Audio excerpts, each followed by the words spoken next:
Hallelujah. ದೇವರಿಗೆ ಸ್ತೋತ್ರ. ನಮ್ಮ ಕರ್ತನಾದ ಯೇಸು ಕ್ರಿಸ್ತನ ನಾಮದಲ್ಲಿ ನಿಮ್ಮೆಲ್ಲರಿಗೂ ಶುಭಗಳು. Good morning. ಬನ್ನಿ, ಒಂದು ಚಿಕ್ಕ ಪ್ರಾರ್ಥನೆಯೊಂದಿಗೆ ಮತ್ತೊಮ್ಮೆ ದೇವರ ವಾಕ್ಯ ಧ್ಯಾನಿಸೋಣ. ಪರಿಶುದ್ಧ ದೇವರೇ, ನಿಮಗೆ ವಂದನೆಗಳು. ನಿಮ್ಮ ವಾಕ್ಯ ಜೀವದ ಬುಗ್ಗೆಯಾಗಿದೆ. ನಿಮ್ಮ ವಾಕ್ಯ ಸಜೀವವುಳ್ಳದಾಗಿರೋದ್ರಿಂದ ನಮ್ಮೆಲ್ಲರ ಅಂತರಂಗವನ್ನು ಪರಿಶೀಲಿಸುವಂತಹ, ಪರಿಶುದ್ಧಗೊಳಿಸುವಂತಹ ನಿಮ್ಮ ವಾಕ್ಯದಲ್ಲಿದೆ ಎಂದು ನಂಬುತ್ತೇವೆ. ನಮ್ಮೊಂದಿಗೆ ಮಾತಾಡಿರೆಂದು ಕ್ರಿಸ್ತನ ನಾಮದಲ್ಲಿ ಬೇಡುತ್ತೇನೆ ತಂದೆಯೇ, ಆಮೇನ್. ಹೇಗಿದ್ದೀರಿ ಪ್ರಿಯರೇ? ಚೆನ್ನಾಗಿದ್ದೀರಾ? ಚೆನ್ನಾಗಿದ್ದೇನೆ ಅನ್ನುತ್ತೀರಿ, ಮತ್ತೆ ಸ್ವಲ್ಪ ಹೊತ್ತಾಗಿದ್ಮೇಲೆ ಎಷ್ಟೋ ಬಾಧೆ ಹಂಚಿಕೊಳ್ತೀರಿ, ಹೌದಲ್ಲವೇ? ಸುಮ್ಮನೆ ಹೇಳ್ತೇವೆ ಚೆನ್ನಾಗಿದ್ದೇವೆ ಎಂಬುದಾಗಿ. ಆದರೆ ಈ ಲೋಕದಲ್ಲಿ ನಾವಿರುವಾಗ ಎಲ್ಲವೂ ಚೆನ್ನಾಗಿರುತ್ತೆ, ನಾವೊಂದೇ ರೀತಿಯಾಗಿರ್ತೇವೆ ಅಂದ್ಕೊಳ್ಳೋದು ಅಜ್ಞಾನ. ಯಾವಾಗಲೂ ಸಂತೋಷವಾಗಿರ್ಲಿಕ್ಕಾಗೋದಿಲ್ಲ, ಯಾವಾಗಲೂ ಅಳತಾ ಕೂಡ ಕೂತ್ಕೊಳ್ಳಲಿಕ್ಕಾಗಲ್ಲ. ಯಾವಾಗಲೂ ಒಂದೇ ಸ್ಥಿತಿಯಲ್ಲಿ ಇರುವಂಥದ್ದಂತೂ ಕೂಡ ದೇವರ ಪದ್ಧತಿ ಅಲ್ವೇ ಅಲ್ಲ. ದಿನೇ ದಿನೇ ಅಭಿವೃದ್ಧಿ ಉಂಟು ಮಾಡುವಾತನೇ ನಮ್ಮ ದೇವರಾಗಿದ್ದಾರೆ. ಆದರೆ ಎಲ್ಲಾ ಸ್ಥಿತಿಗತಿಗಳಲ್ಲಿಯೂ ಕೂಡ ನಾವು ಸಂತೃಪ್ತರಾಗಿರುವಂಥದ್ದು, ದೇವರ ಮೇಲೆ ಆಧಾರಗೊಂಡಿರುವಂಥದ್ದು ಪ್ರಾರ್ಥನೆ ಮಾಡುವುದರಿಂದ ಕಲಿತುಕೊಳ್ಳುತ್ತೇವೆ. ಆಗ ನಾವು ಪ್ರತಿಯೊಂದರಲ್ಲಿ ಜಯ ಸಾಧಿಸುತ್ತೇವೆ. ನೀವು ಎಂದಾದರೂ ಹತ್ತಿದ್ದೀರಾ? ಇದೇನು ಬ್ರದರ್ ತಕ್ಷಣವೇ ಆ ರೀತಿ ಕೇಳಿದ್ರಿ ಅನ್ನುತ್ತೀರೋ? ಎಂದಾದರೂ ಹತ್ತಿದ್ದೀರಾ? ನೀವು ಹೇಳಿದ್ರೂ ಕೂಡ ನಾನು ಕೇಳಿಸೋದಿಲ್ವಲ್ಲ. ನಿಮ್ಮನ್ನು ನೀವು ಪರಿಶೀಲಿಸಿಕೊಳ್ಬೇಕೆಂದು ಕೇಳ್ತಿದ್ದೇನೆ. ಯಾಕೆ ಹತ್ತಿದ್ದೀರಿ? ಆಲೋಚಿಸಿ ನೋಡಿ. ನಾವೆಲ್ಲರೂ ಅಳ್ತೇವೆ. ಈ ದಿನಗಳಲ್ಲಿ ಪುರುಷರು ಕೂಡ ಅಳ್ತಿದ್ದಾರೆ. ಪುರುಷರು ಅಳಬಾರದು ಎಂಬುದಾಗಿ ನಮ್ಮ ದೇಶದಲ್ಲಿ ಒಂದು ಹೇಳಿಕೆ ಇದೆ. ಆದರೆ ಈ ದಿನಗಳಲ್ಲಿ ಹೆಚ್ಚು ಅಳ್ತಿರೋದು ಪುರುಷರೇ ಹೆಚ್ಚು ಕಣ್ಣೀರಿಡುತ್ತಿದ್ದಾರೆಂದು ಲೆಕ್ಕಾಚಾರ ಹಾಕಲಾಗಿದೆ. ಪುರುಷನೋ ಸ್ತ್ರೀಯೋ ಚಿಕ್ಕವರೋ ದೊಡ್ಡವರೋ ವೃದ್ಧರೋ ಎನ್ನುವಂಥದ್ದು ಮುಖ್ಯವಲ್ಲ. ಈ ದುಃಖ ಎನ್ನುವಂಥದ್ದು ನಮ್ಮ ಜೀವಿತವನ್ನೇ ಕುಗ್ಗಿಸಿ ಬಿಡುತ್ತದೆ ಪ್ರಿಯರೇ. ಆದರೆ ಎದಕ್ಕೋಸ್ಕರ ನಾವು ದುಃಖ ಪಡ್ತಿದ್ದೇವೆ ಎನ್ನುವುದನ್ನು ನಾವು ಪರಿಶೀಲಿಸಿಕೊಳ್ಬೇಕು. ಬಹಳ ಉಕ್ಕಿ ಬಿಕ್ಕಿ ಅಳುತ್ತಾರೆ ಕೆಲವರು. ಯಾರೊಬ್ಬರು ನನಗೆ ಕೀಳವಾಗಿ ನೋಡಿದ್ದಾರೆ, ಅವಮಾನಪಡಿಸಿದ್ದಾರೆ, ನನ್ನ ಮರ್ಯಾದೆ ಹೋಗಿದೆ ಎಂದು ಯೋಚಿಸಿ ಕೆಲವರು ಅಳ್ತಾ ಇರ್ತಾರೆ. ಅದು ಸರಿಯಾದ ವಿಧಾನ ಅಲ್ಲ ಪ್ರಿಯರೇ. ಕೆಲವರು ನನಗೆ ಅದು ಇಲ್ಲ ಇದು ಇಲ್ಲ ಎಂದು ಹೇಳಿ ಅಳುತ್ತಾರೆ. ಲೋಕದಲ್ಲಿರುವ ವಸ್ತುಗಳಿಗೋಸ್ಕರ ಅಳುತ್ತಾರೆ, ಮನುಷ್ಯರಿಗೋಸ್ಕರ ಅಳುತ್ತಾರೆ. ಸರಿ, ನಮಗೆ ನೋವಾದಾಗ ಅಳುವಂಥದ್ದು ಸಹಜವೇ. ಶರೀರದಲ್ಲಿ ಬಾಧೆ ಆದಾಗ ಆ ಬಾಧೆಯಿಂದ ಅಳುತ್ತೇವೆ. ಆದರೆ ಈ ರೀತಿ ಅಳುವಂಥದ್ದು ಯಾವುದೇ ರೀತಿಯಾಗಿರಲಿ, ಅದು ನಮ್ಮ ಜೀವಿತವನ್ನು ತಿಂದುಬಿಡ್ತವೆ. ಹೇಳೋದಾದ್ರೆ ಇದು ಶಾರೀರಿಕವಾದಂತಹ ದುಃಖವಾಗಿದೆ. ಇನ್ನೊಂದು ದುಃಖ ಇದೆ ಪ್ರಿಯರೇ, ದೈವ ಚಿತ್ತಾನುಸಾರವಾದ ದುಃಖ. ಒಂದು ಸಾರಿ ಕೊರಿಂಥದವರಿಗೆ ಬರೆದ 2ನೇ ಪತ್ರಿಕೆ 7ನೇ ಅಧ್ಯಾಯ 10ನೇ ವಚನ ಓದುತ್ತಿದ್ದೇನೆ, ಕೇಳ್ರಿ. ದೇವರ ಚಿತ್ತಾನುಸಾರವಾಗಿರುವ ದುಃಖವು ಮಾನಸಾಂತರವನ್ನು ಉಂಟುಮಾಡಿ ರಕ್ಷಣೆಗೆ ಕಾರಣವಾಗಿದೆ. ಆದರೆ ಲೋಕಾನುಸಾರವಾಗಿರುವಂತಹ ದುಃಖವು ಮರಣವನ್ನುಂಟು ಮಾಡುತ್ತದೆ. ಲೋಕ ಸಂಬಂಧವಾದ ದುಃಖ, ಲೋಕಕ್ಕೋಸ್ಕರ ಅಳುವಂತಹ ಅಳುವಿಕೆ ಏನಂತೆ, ಗಟ್ಟಿಯಾಗಿ ಶಬ್ದ ಬರುವಂತೆ ಅಳುವುದನ್ನು ಅಳುವಿಕೆ ಅನ್ನುತ್ತಾರೆ. ಇಲ್ಲವೇ ಮನಸ್ಸಿನೊಳಗೆ ನುಂಗುತ್ತಾ ಅಳುತ್ತಾ ಇರುವುದಕ್ಕೆ ರೋದನೆ ಅನ್ನುತ್ತಾರೆ. ಆ ಮನಸ್ಸಿನೊಳಗೆ ಒಂಥರ ವೇದನೆ ಇಟ್ಕೊಂಡು ಹಾಗೆಯೇ ದುಃಖ ಪಡುತ್ತಾ ನರಳಾಡುತ್ತಾ ಇರುವುದಾದರೆ ಅದಕ್ಕೆ ದುಃಖ ಅನ್ನುತ್ತಾರೆ. ನೋಡಿ ಪ್ರಿಯರೇ, ನಾನು ಗಮನಿಸಿದ್ದೇನೆಂದರೆ, ಒಬ್ಬ ಮನುಷ್ಯನಲ್ಲಿರುವಂತಹ ಬಾಧೆಯನ್ನು ಗಟ್ಟಿಯಾಗಿ ಅತ್ತಾಗ ಅವನಿಗೆ ಉಂಟಾಗುವ ಉಪಶಮನ ಮನಸ್ಸಿನೊಳಗೇ ಇಟ್ಕೊಂಡು ನರಳಾಡುವಾಗ ಇರೋದಿಲ್ಲ ಪ್ರಿಯರೇ, ಇರಲ್ಲ. ನಾನು ಹಳ್ಳಿ ಊರುಗಳಲ್ಲಿ ಸೇವೆ ಮಾಡಿದಾಗ ಕಂಡುಕೊಂಡದ್ದೇನೆಂದರೆ, ಅಲ್ಲಿ ಗಂಡ ಏನಾದರೂ ಸತ್ತಾಗ ಬಾಗಿಲು ಬಳಿಯಲ್ಲಿ ಹೆಂಡತಿ ಕೂತ್ಕೊಂಡು 1 ತಿಂಗಳಾದರೂ ಸಹ ಗಂಡನನ್ನು ನೆನೆಸಿಕೊಂಡು ಅಳ್ತಲೇ ಇರ್ತಾರೆ. ಆ ಗಂಡ ಮಾಡಿರುವ ಮೇಲುಗಳನ್ನೆಲ್ಲ ನೆನೆಸಿಕೊಳ್ಳುತ್ತಾ, ಉಪಕಾರಗಳೆಲ್ಲ ನೆನೆಸಿಕೊಳ್ಳುತ್ತಾ ಕಿರ್ಚಿ ಅಳ್ತಾರೆ. ಯಾರು ಏನಂದ್ಕೊಂಡ್ರೆ ಏನು, ಯಾರು ಏನೆಂದು ಭಾವಿಸುತ್ತಾರೆ ಎಂದು ಕೂಡ ಯೋಚಿಸುವುದಿಲ್ಲ. ಆದರೆ ಈ ದಿನ ಪಟ್ಟಣದಲ್ಲಿರುವಂಥವರು ಕಣ್ಣಲ್ಲಿ ನೀರು ಬರಲಾರದೆ ಟಿಶ್ಯೂ ಪೇಪರ್ ಇಟ್ಕೊಂಡು ಕಣ್ಣು ಒರೆಸಿಕೊಳ್ತಾರೆ. ಆ ಕಣ್ಣೀರು ಬರದಂತೆ ನಿಲ್ಲಿಸುವುದಕ್ಕಾಗಿ ಮುಖ ಮುಚ್ಚಿಕೊಳ್ಳುವುದಕ್ಕಾಗಿ ಪ್ರಯತ್ನಿಸ್ತಾರೆ. ಆದರೆ ಅದು ಕೈಲಾಗದ ಸ್ವಭಾವ ಅಂದುಕೊಳ್ತಾರೆ. ನೋಡಿ ಪ್ರಿಯರೇ, ದುಃಖ ಎನ್ನುವಂಥದ್ದು ನಮಗೆ ಒಳ್ಳೆಯದೇ. ಅದಕ್ಕೆ ಪ್ರಸಂಗಿಯಲ್ಲಿ ಹೇಳಲಾಗಿದೆ, ಸಂತೋಷಿಸುವವರ ಮನೆಗೆ ಹೋಗುವುದಕ್ಕಿಂತ ದುಃಖದಿಂದ ಇರುವವರ ಮನೆಗೆ ಹೋಗೋದು ಮೇಲು.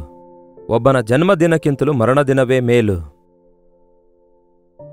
ನನಗೂ ಕೂಡ ಇಂತಹ ಮರಣ ಸಂಭವಿಸಿದೆ ಎಂದು ಮನಸ್ಸಲ್ಲಿಟ್ಕೊಳ್ಳುವಂತೆ ಸಹಾಯ ಮಾಡ್ತದಂತೆ. ಆದರೆ ಈ ಲೋಕದಲ್ಲಿ ಮನುಷ್ಯನು ಲೋಕ ಸಂಬಂಧವಾದ ಚಿಂತೆ, ಲೌಕಿಕವಾಗಿ ಚಿಂತಿಸುತ್ತಾ ದಿನೇ ದಿನೇ ಕುಗ್ಗಿ ಹೋಗುತ್ತಿದ್ದಾನೆ. ತನ್ನ ಆರೋಗ್ಯವನ್ನು ಹಾಳು ಮಾಡಿಕೊಳ್ತಿದ್ದಾನೆ, ಮನಃಶಾಂತಿಯನ್ನು ಹಾಳು ಮಾಡಿಕೊಳ್ತಿದ್ದಾನೆ, ಒಂಥರ ಹುಚ್ಚನಾಗ್ತಿದ್ದಾನೆ, ಏನು ಮಾಡಲಾರದ ಪರಿಸ್ಥಿತಿಯಲ್ಲಿ ಇರ್ತಿದ್ದಾನೆ. ಅಂದರೆ ಇಲ್ಲಿ ಪೌಲನು ಹೇಳ್ತಾನೆ, ದೈವ ಚಿತ್ತಾನುಸಾರವಾದ ದುಃಖ. ಈ ಕೊರಿಂಥಿ ಸಭೆಗೆ ಪೌಲನು ಈ ದಿನಗಳಂತೆ ಪ್ರಸಂಗ ಮಾಡುವುದಕ್ಕಾಗಿ ಅವಕಾಶ ಇರಲಿಲ್ಲ. ಅವನು ಒಂದು ಸ್ಥಳದಲ್ಲಿ ಇರುವವನಾಗಿರಲಿಲ್ಲ. ಒಂದೇ ಸ್ಥಳದಲ್ಲಿ ಕೂತ್ಕೊಂಡು ಹೀಗೆ ಲೈವ್ ಕೊಡುವ ಅವಕಾಶ ಆ ದಿನಗಳಲ್ಲಿರಲಿಲ್ಲ. ಹಾಗಾಗಿ ಪತ್ರಗಳನ್ನು ಬರೆದು ಕಳಿಸುತ್ತಿದ್ದ. ಈ ಕೊರಿಂಥ್ಯ ಸಭೆಯಲ್ಲಿ ಕೆಲವೊಂದು ತಪ್ಪು ಕಾರ್ಯಗಳನ್ನು ನಡೆಯುವುದನ್ನು ನೋಡಿ ಅವರು ತಮ್ಮ ತಪ್ಪು ಒಪ್ಪಿಕೊಳ್ಳುವುದಕ್ಕಾಗಿ ಪತ್ರದಲ್ಲಿ ಸಾರಾಂಶವನ್ನು ತೋರಿಸಿಕೊಟ್ಟು, ದೇವರು ಆಶಿಸಿದ ಸ್ಥಾನದಲ್ಲಿ ನೀವು ಇಲ್ಲ ಎಂಬುದಾಗಿ ವ್ಯಕ್ತಪಡಿಸಿ ಅವರನ್ನು ಗದರಿಸಿ ತಿದ್ದಿ ಅವರಿಗೆ ಪತ್ರ ಬರೆದಾಗ ಅವರೊಳಗೆ ಕೆಲವೊಂದು ಜನ ಪಶ್ಚಾತ್ತಾಪಪಟ್ರು, ದುಃಖಪಟ್ರು. ಹೌದು, ನಿಜವೇ ಎಂದು ಅವರು ತಮ್ಮ ತಪ್ಪನ್ನು ತಿಳ್ಕೊಂಡು ಪಶ್ಚಾತ್ತಾಪಪಟ್ಟಾಗ ಪೌಲನು ಹೇಳ್ತಾನೆ, ನಿಮಗೆ ದುಃಖವಾಯಿತೆಂದು ನಾನು ಸಂತೋಷ ಪಡೋದಿಲ್ಲ, ಆದರೆ ನೀವು ದುಃಖಪಟ್ಟು ಮಾನಸಾಂತರ ಹೊಂದಿದ್ದಕ್ಕಾಗಿ ಸಂತೋಷ ಪಡುತ್ತೇನೆ. ಹೇಗೆಂದರೆ ನೀವು ದೇವರ ಚಿತ್ತಾನುಸಾರವಾಗಿ ದುಃಖಿಸಿದ್ದರಿಂದ ನಿಮ್ಮಿಂದ ಯಾವುದರಲ್ಲಿಯೂ ನಷ್ಟಪಡಲಿಲ್ಲವಲ್ಲ, ಅದಕ್ಕಾಗಿ ದುಃಖಪಟ್ಟಿದ್ದೀರಿ. ಪರಿಶುದ್ಧಾತ್ಮ ದೇವರು ನಾವು ಒಪ್ಪಿಕೊಳ್ಳುವಂತೆ ಮಾಡ್ತಾರೆ. ನಮ್ಮ ತಪ್ಪುಗಳನ್ನು ನಾವು ಒಪ್ಪಿಕೊಳ್ಳುವಂತೆ ಮಾಡುವಾಗ ನಾವು ಒಪ್ಪಿಕೊಂಡರೆ ಪಶ್ಚಾತ್ತಾಪ ಎಂಬುದಾಗಿ ಒಂದು ಒಳ್ಳೆ ಮಾತನ್ನು ಬೈಬಲ್ನಲ್ಲಿ ನಮಗೆ ಯೇಸು ಕೊಟ್ಟಿದ್ದಾರೆ. ಮಾನಸಾಂತರ, ಪಶ್ಚಾತ್ತಾಪ, ರಿಪೆಂಟ್. ಈ ದಿನಗಳಲ್ಲಿ ಇಂತಹ ಬೋಧನೆ ಸಾರಲ್ಪಡ್ತಿಲ್ಲ, ಮನುಷ್ಯರಿಗೆ ಇದು ಉಂಟಾಗ್ತಿಲ್ಲ. ದೇವರು ಅದ್ಭುತ ಮಹತ್ ಕಾರ್ಯ ಮಾಡಿದ್ದಾರೆ, ಹಲ್ಲೆಲೂಯಾ ಹಲ್ಲೆಲೂಯಾ ಅನ್ನುತ್ತಾರೆ ಹೊರತು ಹೃದಯ ಕದಲಿಸಲ್ಪಟ್ಟಿದೆಯಾ? ನೀವು ಪಾಪ ಒಪ್ಪಿಕೊಳ್ಳುವಂತಹ ಕಾರ್ಯ ನಡೆಯಿತೋ? ನಿಮ್ಮೊಳಗಿರುವ ರಹಸ್ಯ ಪಾಪಗಳ ಕುರಿತಾದ ಗ್ರಹಿಕೆ ನಿಮಗುಂಟಾಯ್ತೋ? ಅವುಗಳ ಕುರಿತು ಒಪ್ಪಿಕೊಂಡಿದ್ದೀರೋ? ನೀವು ಮಾಡಿರುವ ತಪ್ಪುಗಳನ್ನು ಗ್ರಹಿಸಿಕೊಂಡು ಪಶ್ಚಾತ್ತಾಪ ಪಡುತ್ತಾ ಇದ್ದೀರೋ?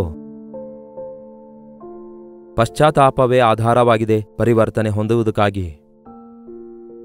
ನಿಮ್ಮ ದುಃಖ ನಿವಾರಿಸಲ್ಪಡಬೇಕಾದರೆ ನೀವು ದೈವ ಚಿತ್ತಾನುಸಾರವಾಗಿ ದೇವರು ನಿಮಗೆ ಒಪ್ಪಿಕೊಳ್ಳುವಂತೆ ಮಾಡುವ ವಿಷಯಗಳಲ್ಲಿ ಒಪ್ಪಿಕೊಂಡು ಪಶ್ಚಾತ್ತಾಪ ಪಟ್ಟಾಗ ಅದಕ್ಕೊಂದು ಫುಲ್ ಸ್ಟಾಪ್ ಉಂಟಾಗುತ್ತೆ.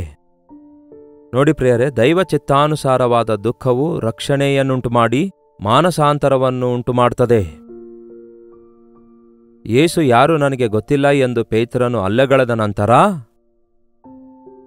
ಯೇಸು ಕ್ರಿಸ್ತನು ಪೇತ್ರನ ಕಡೆಗೆ ನೋಡಿದಾಗ, ಒಪ್ಪಿಕೊಳ್ಳುವಂತೆ ಮಾಡಿದಾಗ, ತನ್ನ ತಪ್ಪು ಅವನು ಗ್ರಹಿಸಿಕೊಂಡಾಗ ಹೊರಗಡೆ ಹೋಗಿ ಬಹಳ ಸಂತಾಪ ಪಟ್ಟನಂತೆ. ನಿಜವೇ ಅಲ್ಲವೇ, ನಾನು ಪ್ರಾಣ ಕೊಡಲು ಕೂಡ ಸಿದ್ಧ ಎಂದು ಹೇಳಿ ಯೇಸು ಯಾರು ಗೊತ್ತಿಲ್ಲ ಎಂದು ಅಲ್ಲಗಳೆದೇನಲ್ಲವೇ? ಮೇಲಿಂದ ಮೇಲೆ ಯೋಚಿಸಿ ಅಳುತ್ತಾ ಯೇಸುವೇ, ನಾನು ಎಷ್ಟೋ ಬಲಹೀನನಾಗಿದ್ದೇನೆಂದು ಯೇಸುವಿನ ಮುಂದೆ ಒಪ್ಪಿಕೊಳ್ತಾನೆ. ಅಯ್ಯೋ, ಅದರಲ್ಲೇನಿದೆ, ಎಲ್ಲ ಶಿಷ್ಯರು ಹಾಗೆ ಮಾಡಿದ್ದಾರೆ, ಅದು ಇದು ಎಂದು ಯಾವ ನೆಪ ಹೇಳದೆ ಇನ್ನೆಂದಿಗೂ ಪೇತ್ರನು ಯೇಸುವನ್ನು ಅರಿಯುವುದಿಲ್ಲ ಎಂದು ಹೇಳಲಿಲ್ಲ. ಎಷ್ಟೇ ಹೊಡೆದ್ರೂ ಕೂಡ, ಹಿಂಸೆಗೊಳಿಸಿದ್ರೂ ಕೂಡ, ಶಿಲುಬೆಗೆ ಹಾಕಿದರೂ ಕೂಡ ಯೇಸುವಿಗಾಗಿಯೇ ಸತ್ತ. ದೇವರ ಚಿತ್ತಾನುಸಾರವಾಗಿ ನಾವು ದುಃಖಪಟ್ಟಾಗ ಮಾನಸಾಂತರ ಉಂಟಾಗ್ತದೆ. ಮಾನಸಾಂತರ ಅಂದ್ರೆ ಮನಸ್ಸು ಮಾರ್ಪಡ್ತದೆ. ಇನ್ಮೇಲೆ ನೀವು ಮಾಡಿದ ಹಳೆ ಕೆಲಸಗಳೆಲ್ಲ ಮಾಡೋದಿಲ್ಲ. ಹಳೆ ಪಾಪಗಳಿಗೆ ಇನ್ನು ನೀವು ಅವಕಾಶ ಕೊಡಲ್ಲ. ನಿಮ್ಮ ಹೃದಯ ಮಾರ್ಪಡ್ತದೆ. ಹೃದಯದೊಳಗೆ ಇನ್ನು ಪಾಪಕ್ಕೆ ಸ್ಪಂದನೆ ಇರಲ್ಲ, ಇನ್ನು ಪಾಪಕ್ಕಾಗಿ ಆಸೆ ಇರಲ್ಲ. ಅದೇ ಯೇಸು ಕ್ರಿಸ್ತನು ಕೊಡುವ ನೂತನ ಜೀವಿತವಾಗಿದೆ. ದೇವರ ಚಿತ್ತಾನುಸಾರವಾಗಿ ದುಃಖಪಡುವುದಾದರೆ ಮಾನಸಾಂತರ ಉಂಟು ಮಾಡುತ್ತೆ. ಮಾನಸಾಂತರ ಎಂದಿಗೂ ದುಃಖ ಉಂಟು ಮಾಡಲ್ಲ. ಮೇಲಿಂದ ಮೇಲೆ ಇನ್ನು ನೀವು ಅಳುವ ಅಗತ್ಯವಿರಲ್ಲ.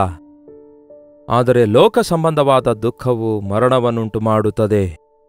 ಬಹಳ ನೆನೆಸ್ಕೊಂಡು ಅಳ್ತಾ ಇದ್ದಾರೆ ಎಂದು ಹೇಳ್ತಾ ಇದ್ರು ಪೂರ್ವಕಾಲದಲ್ಲಿ. ಒಂದು ವಿಷಯವನ್ನು ಮೇಲಿಂದ ಮೇಲೆ ಯೋಚಿಸುತ್ತಾ, ಲೋಕದಲ್ಲಿ ಮನುಷ್ಯರಿಗೋಸ್ಕರವೋ, ವಸ್ತುಗೋಸ್ಕರವೋ, ಕಳೆದೋದ ದುಡ್ಡಿಗಾಗಿಯೋ, ಆಸ್ತಿಗಾಗಿಯೋ, ಮರ್ಯಾದೆಗೋಸ್ಕರವೋ ಅಳುತ್ತಾ ಕೂತ್ಕೊಳ್ತಾ ಇದ್ರು. ಕೆಲವರು ಗತಿಸಿ ಹೋಗ್ತಾರೆ, ಶರೀರ ಅನಾರೋಗ್ಯಕ್ಕೆ ಗುರಿಯಾಗ್ತದೆ, ಮಂಚ ಹಿಡಿಯುತ್ತಾರೆ, ಸಾಯುತ್ತಾರೆ. ಇದು ಲೋಕ ಸಂಬಂಧವಾದ ದುಃಖವಾಗಿದೆ. ಲೋಕ ಸಂಬಂಧವಾದ ದುಃಖವು ಪಶ್ಚಾತ್ತಾಪ ಉಂಟು ಮಾಡುವುದಿಲ್ಲ, ಮಾನಸಾಂತರ ಉಂಟು ಮಾಡುವುದಿಲ್ಲ. ಸ್ವಪರಿತಾಪದಿಂದ ಅಳೋದ್ರಿಂದ ಯಾವ ಪ್ರಯೋಜನವಿರಲ್ಲ, ನಿತ್ಯ ನರಕಕ್ಕೂ ಕೂಡ ಹೋಗಬೇಕಾಗ್ತದೆ. ನೀವು ತಪ್ಪು ಮಾಡಿದಾಗ ತಪ್ಪಾಗಿದೆ ಎಂದು ಎಲ್ಲರಿಗೂ ಗೊತ್ತಾಗುವ ಬಾಧೆಯೇ ಬೇರೆ, ಅಯ್ಯೋ ತಪ್ಪು ಮಾಡಿದ್ದೇನಲ್ಲವೇ ಎಂಬ ಬಾಧೆಯೇ ಬೇರೆ. ನಿಮ್ಮ ತಪ್ಪು ಯಾರಾದರೂ ಎತ್ತಿ ತೋರಿಸುವಾಗ ನಿಮಗುಂಟಾಗುವ ಬಾಧೆ, ದುಃಖವೇ ಬೇರೆ. ಅಯ್ಯೋ ನಾನು ಎಲ್ಲರಿಗೂ ಮೋಸ ಮಾಡಿ ಈ ತಪ್ಪು ಮಾಡಿದ್ದೇನಲ್ಲವೇ ಎಂದು ಪಶ್ಚಾತ್ತಾಪ ಪಡೋದು ಬೇರೆ. ದೇವರ ಚಿತ್ತಾನುಸಾರವಾದ ಪಶ್ಚಾತ್ತಾಪ ಯಾರೋ ಏನೋ ಅಂದಿದ್ದಕ್ಕೆ ಪಡುವಂಥದ್ದಲ್ಲ, ಆದರೆ ನಾನೇ ಎಲ್ಲರಿಗೂ ಅಭ್ಯಂತರವಾಗಿದ್ದೇನೆ, ನಾನೇ ದೇವರಿಗೆ ವಿರುದ್ಧವಾಗಿ ತಪ್ಪು ಮಾಡಿದ್ದೇನೆಂದು ನಿಮ್ಮ ತಪ್ಪನ್ನು ನೀವು ಗ್ರಹಿಸಿಕೊಳ್ಳುವಂಥದ್ದಾಗಿದೆ. ಯಾವತ್ತೇ ಆಗಲಿ ನೀವು ನೆನಪಿಟ್ಕೊಳ್ಳಿ ಪ್ರಿಯರೇ, ಪಾಪಕ್ಕೆ ಪರಿಹಾರ ಪಶ್ಚಾತ್ತಾಪವಾಗಿದೆ, ಕಣ್ಣೀರಿನ ಪ್ರಾರ್ಥನೆಯಾಗಿದೆ, ಒಪ್ಪಿಕೊಳ್ಳುವಂಥದ್ದಾಗಿದೆ. ಪಾಪ ಮಾಡಿದ್ದೇನೆ ಎಂಬ ಗಿಲ್ಟಿಯೊಂದಿಗೆ ನೀವು ಹಾಗೆಯೇ ಇರುವವರೆಗೂ ಕುಗ್ಗಿ ಹೋಗ್ತಿರ್ತೀರಿ. ಒಪ್ಪಿಕೊಂಡು ಬಿಟ್ಟು ಬಿಡುವಾಗ ಮಾನಸಾಂತರ ಹೊಂದುತ್ತೀರಿ, ರಕ್ಷಣೆ ಅನುಭವ ಹೊಂದುತ್ತೀರಿ. ಲೋಕಾನುಸಾರವಾಗಿ ದುಃಖ ಪಡುತ್ತಾರೆ ಬಹಳಷ್ಟು ಜನರು. ದೇವರು ಕೊಟ್ಟಿರುವುದರ ಕುರಿತು ಆನಂದ ಪಡಲಾರದೆ, ದೇವರು ಕೊಡಲಾರದೇ ಇರುವ ವಿಷಯಗಳಿಗಾಗಿ ಅಳುತ್ತಾ ಕೂತ್ಕೊಳ್ಳುತ್ತಾರೆ. ಅದಕ್ಕೆ ದೇವರ ವಾಕ್ಯ ಹೇಳ್ತದೆ, ದೇವರ ಚಿತ್ತಾನುಸಾರವಾದ ದುಃಖವು ಯಥಾರ್ಥವಾದ ಮಾನಸಾಂತರ ಉಂಟು ಮಾಡ್ತದೆ. 11ನೇ ವಚನ ಕೂಡ ಓದುತ್ತೇನೆ ಕೇಳಿ.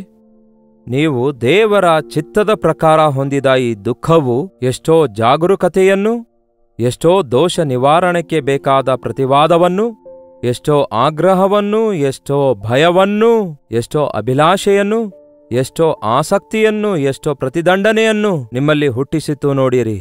ಎಷ್ಟು ಬೆನಿಫಿಟ್ಸ್ ಇವೆ, ಎಷ್ಟು ಮೇಲುಗಳಿವೆ ನೋಡಿರಿ ದೇವರ ಚಿತ್ತಾನುಸಾರವಾಗಿ ದುಃಖಪಡುವಾಗ. ದೈವ ಚಿತ್ತಾನುಸಾರವಾಗಿ ಅಂದರೆ ದೇವರ ಚಿತ್ತಾನುಸಾರವಾಗಿ ದುಃಖಪಡುವಾಗ ಜಾಗರೂಕರಾಗಿರುತ್ತೇವೆ. ದೋಷ ನಿವಾರಣೆ ಉಂಟಾಗ್ತದೆ, ಪ್ರತಿವಾದಗಳು ಉಂಟಾಗುತ್ತವೆ. ಪಾಪದ ವಿಷಯದಲ್ಲಿ ನಾವು ತಪ್ಪು ಮಾಡಿದಾಗ ಅವುಗಳ ವಿಷಯದಲ್ಲಿ ಆಗ್ರಹ ಉಂಟಾಗ್ತದೆ. ದೇವರಲ್ಲಿ ಭಯಭಕ್ತಿ ಹೆಚ್ಚಾಗ್ತದೆ, ಆಸಕ್ತಿ ಹೆಚ್ಚಾಗ್ತದೆ, ಅಭಿಲಾಷೆ ಇಷ್ಟ ಹೆಚ್ಚಾಗ್ತದೆ. ಯಾವಾಗಲೂ ವೈರಾಗ್ಯದೊಂದಿಗೆ ದೇವರಿಗಾಗಿ ಇನ್ನೆಂದಿಗೂ ಇಂತಹ ಕಾರ್ಯಗಳು ಮಾಡಬಾರದೆಂಬ ಒಂಥರ ವೈರಾಗ್ಯ ಉಂಟಾಗ್ತದೆ. ಅದಕ್ಕೆ ಈ ದಿನ ಯಾವಾಗಲೂ ಅಳ್ತಾ ಕೂತ್ಕೊಳ್ಬೇಕೆಂದು ಬೈಬಲ್ ಹೇಳಲ್ಲ. ಬೈಬಲ್ ಹೇಳೋದು ಯಾವಾಗಲೂ ಸಂತೋಷ ಪಡೆಯಿರಿ ಎಂದು. ತಪ್ಪು ಮಾಡುವಾಗ ಪಶ್ಚಾತ್ತಾಪ ಪಡೆಯಿರಿ, ಅವುಗಳನ್ನು ಒಪ್ಪಿಕೊಂಡು ಬಿಟ್ಟುಬಿಡಿರಿ. ಇನ್ನಷ್ಟೇ. ನಾವು ತಪ್ಪು ಒಪ್ಪಿಕೊಳ್ಳುವ ಮರುಕ್ಷಣವೇ ಕ್ರಿಸ್ತನು ತೊಳೆದು ಬಿಡುತ್ತಾರೆ. ಮನುಷ್ಯರು ನೆನಪಿಟ್ಕೊಂಡ್ರೆ ನೆನಪಿಟ್ಕೊಳ್ಳಿ ಬಿಡಿರಿ. ನಿಮ್ಮ ಜ್ಞಾಪಕಕ್ಕೆ ಬರೋದಾದ್ರೆ ಬರಲು ಬಿಡಿರಿ, ಅದನ್ನು ಗದರಿಸಿರಿ ಯೇಸುವಿನ ನಾಮದಲ್ಲಿ. ಆಮೇಲೆ ನಿಮ್ಮ ಮನಸಾಕ್ಷಿಯನ್ನು ಕಾಪಾಡಿಕೊಳ್ಳಿರಿ. ಸೈತಾನನೇ ನಮಗೆ ನೆನಪು ತರ್ತಾನೆ, ನನ್ನ ಪಾಪಗಳು ಕ್ರಿಸ್ತನ ರಕ್ತದಲ್ಲಿ ತೊಳೆಯಲ್ಪಟ್ಟಿವೆ, ನಾನು ಈ ವಿಷಯದಲ್ಲಿ ಪಶ್ಚಾತ್ತಾಪ ಪಟ್ಟು ಒಪ್ಪಿಕೊಂಡು ಬಿಟ್ಟುಬಿಟ್ಟಿದ್ದೇನೆ. ನನ್ನ ಯೇಸು, ನಾನು ನನಗೋಸ್ಕರವೇ ನನ್ನ ಚಿತ್ತಾನುಸಾರವಾಗಿ ನಿನ್ನ ದೋಷವನ್ನೆಲ್ಲ ಅಳಿಸಿಬಿಡುತ್ತೇನೆ, ಅವುಗಳನ್ನು ಇನ್ನೆಂದಿಗೂ ಜ್ಞಾಪಕದಲ್ಲಿಟ್ಕೊಳ್ಳಲ್ಲ ಅಂದಿದ್ದಾರೆ. ಇದೇ ನಿಜವಾದ ಮಾನಸಾಂತರವಾಗಿದೆ. ಇನ್ನೆಂದಿಗೂ ಮಾಡಿದ ತಪ್ಪನ್ನು ಮತ್ತೆ ಮಾಡಲಾರದೆ ಯೇಸು ನಮಗೆ ಜಯ ಕೊಡ್ತಾರೆ ಪ್ರಿಯರೇ. ಲೋಕ ಸಂಬಂಧವಾದವುಗಳಿಗಾಗಿ ಅಳಬೇಡಿರಿ. If at all you want to cry, cry for the spiritual things. ದುಃಖ ಪಡುವುದಾದರೆ ನೀವು ಆಧ್ಯಾತ್ಮಿಕವಾಗಿ, ದೇವರೇ ನಿಮ್ಮ ಹಾಗೆ ನಾನು ಇಲ್ವಲ್ಲ, ಹಾಗೆ ಮಾಡಿರಿ ಎಂದು ಕಣ್ಣೀರು ಸುರಿಸಿ ಪ್ರಾರ್ಥಿಸಿರಿ. ನಮ್ಮ ಸುತ್ತಲೂ ಎಷ್ಟೋ ಜನ ನಶಿಸಿ ಹೋಗ್ತಿದ್ದಾರೆ, ನರಕಕ್ಕೆ ಹೋಗ್ತಿದ್ದಾರೆ. ಅಂಥವರಿಗೋಸ್ಕರ ಕಣ್ಣೀರಿನಿಂದ, ಯೆಸಯ್ಯ ನನ್ನನ್ನು ರಕ್ಷಿಸಿದಿರಿ, ಅವರನ್ನು ಕೂಡ ರಕ್ಷಿಸಿರಿ ಎಂದು ಕಣ್ಣೀರಿನಿಂದ ಪ್ರಾರ್ಥಿಸಿರಿ. ಅಷ್ಟೇ ಹೊರತು ನಿಮ್ಗೆ ಯಾರೋ ಏನೋ ಅಂದಿದ್ದಕ್ಕೆ, ನೀವೇನೋ ಕಳೆದುಕೊಂಡಿದ್ದಕ್ಕೆ, ನಿಮಗೇನೋ ಬಾಧೆ ಉಂಟಾಗಿದ್ದಕ್ಕೆ, ಯಾರೋ ಕಷ್ಟ ಕೊಟ್ಟಿದ್ದಾರೆ ಎಂದು ಆಲೋಚಿಸಿ ಕೊರಗಿ ಕೊರಗಿ ಅಳುತ್ತಾ ಮತ್ತಷ್ಟು ಹೆಚ್ಚಾಗಿ ಅತ್ತರೆ ನಿಮ್ಮನ್ನು ನೀವೇ ನಷ್ಟಪಡಿಸಿಕೊಳ್ತೀರಿ. ತಪ್ಪು ಮಾಡಿದ್ದೀರಿ ಎಂದು ತಿಳ್ಕೊಂಡ್ರೆ ಪಶ್ಚಾತ್ತಾಪ ಪಡೀರಿ, ಒಪ್ಪಿಕೊಂಡು ಬಿಟ್ಟು ಬಿಡಿರಿ. ಕ್ರಿಸ್ತನ ರಕ್ತದಲ್ಲಿ ತೊಳೆಯಲ್ಪಟ್ಟಿದ್ದೀರಿ ಎಂದು ನಂಬಿರಿ.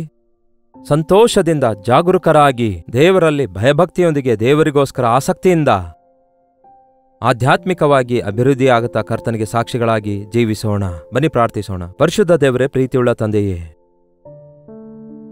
ಈ ಲೋಕದಲ್ಲಿ ಎಷ್ಟೋ ಸಾರಿ ದೇವರೇ ಲೋಕ ಸಂಬಂಧವಾದ ವಿಷಯಗಳಿಗಾಗಿ ನಾವು ದುಃಖಿಸುತ್ತಾ ನಮ್ಮ ಸುತ್ತಲಿರುವವರಿಗೆ ಬಾಧೆ ಪಡಿಸುತ್ತಾ ಇದ್ದೇವೆ. ಆದರೆ ದೇವರ ಚಿತ್ತದ ಪ್ರಕಾರವಾಗಿರುವ ದುಃಖವು, ಪಾಪಕ್ಕೋಸ್ಕರವಾಗಿರುವ ಪಶ್ಚಾತ್ತಾಪವು, ನಮ್ಮ ತಪ್ಪುಗಳಿಗೋಸ್ಕರ ಪಶ್ಚಾತ್ತಾಪ ಪಡುವ ಹೃದಯವನ್ನು ನಮಗೆ ದಯಪಾಲಿಸಿರಿ.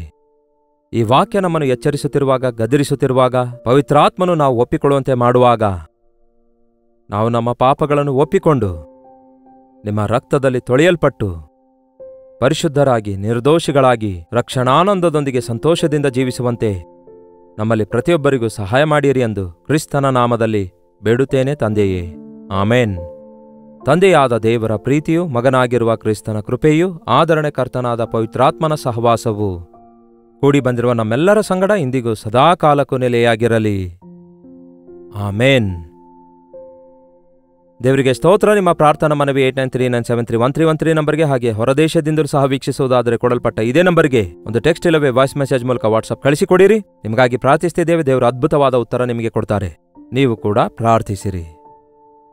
ಭಾರಭರಿತವಾದ ಈ ಸೇವೆಗೆ ಸಹಕರಿಸಲು ದೇವರು ನಿಮಗೆ ಪ್ರೇರೇಪಿಸುವುದಾದರೆ, ನಿಮ್ಮ ಕಾಣಿಕೆ ಕಳಿಸುವುದಾದರೆ ಗೂಗಲ್ ಪೇ, ಫೋನ್ ಪೇ ಇಲ್ಲವೇ ಬ್ಯಾಂಕ್ ಅಕೌಂಟ್ ಡೀಟೇಲ್ಸ್ ನಿಮಗೆ ಕೆಳಗೆ ಕೊಡಲ್ಪಡ್ತಾ ಇದೆ. ಇಲ್ಲವೇ 8939731313 ನಂಬರಿಗೆ ನೀವು ಕರೆ ಮಾಡುವುದಾದರೆ ನಮ್ಮ ಪ್ರಿಯರು ನಿಮಗೆ ಬೆಳಿಗ್ಗೆ 10 ರಿಂದ ರಾತ್ರಿ 10 ಗಂಟೆವರೆಗೂ ಕರೆ ಮಾಡುವುದಾದರೆ ನಮ್ಮ ಪ್ರಿಯರು ನಿಮ್ಮೊಂದಿಗೆ ಮಾತಾಡಲು ಸಿದ್ಧವಾಗಿದ್ದಾರೆ. ದೇವರು ಎಲ್ಲಾ ರೀತಿಯಲ್ಲಿ ನಿಮ್ಮನ್ನು ಆಶೀರ್ವದಿಸಿ ಆಧ್ಯಾತ್ಮಿಕವಾಗಿ ನೀವು ಅಭಿವೃದ್ಧಿಯಾಗಬೇಕೆಂದು ನಿಮಗಾಗಿ ಪ್ರಾರ್ಥಿಸುತ್ತಿದ್ದೇವೆ. ಕರ್ತನ ಚಿತ್ತವಿರುವುದಾದರೆ ಮತ್ತೆ ನಾಳೆ ಇದೇ ಅನುದಿನದ ಧ್ಯಾನ ಎಂಬ ಕಾರ್ಯಕ್ರಮದಲ್ಲಿ ಮತ್ತೊಮ್ಮೆ ಭೇಟಿಯಾಗೋಣ. ಅಲ್ಲಿವರೆಗೂ ದೇವರ ಮಹಾಕೃಪೆ ನಿಮ್ಮೆಲ್ಲರೊಂದಿಗಿರಲಿ.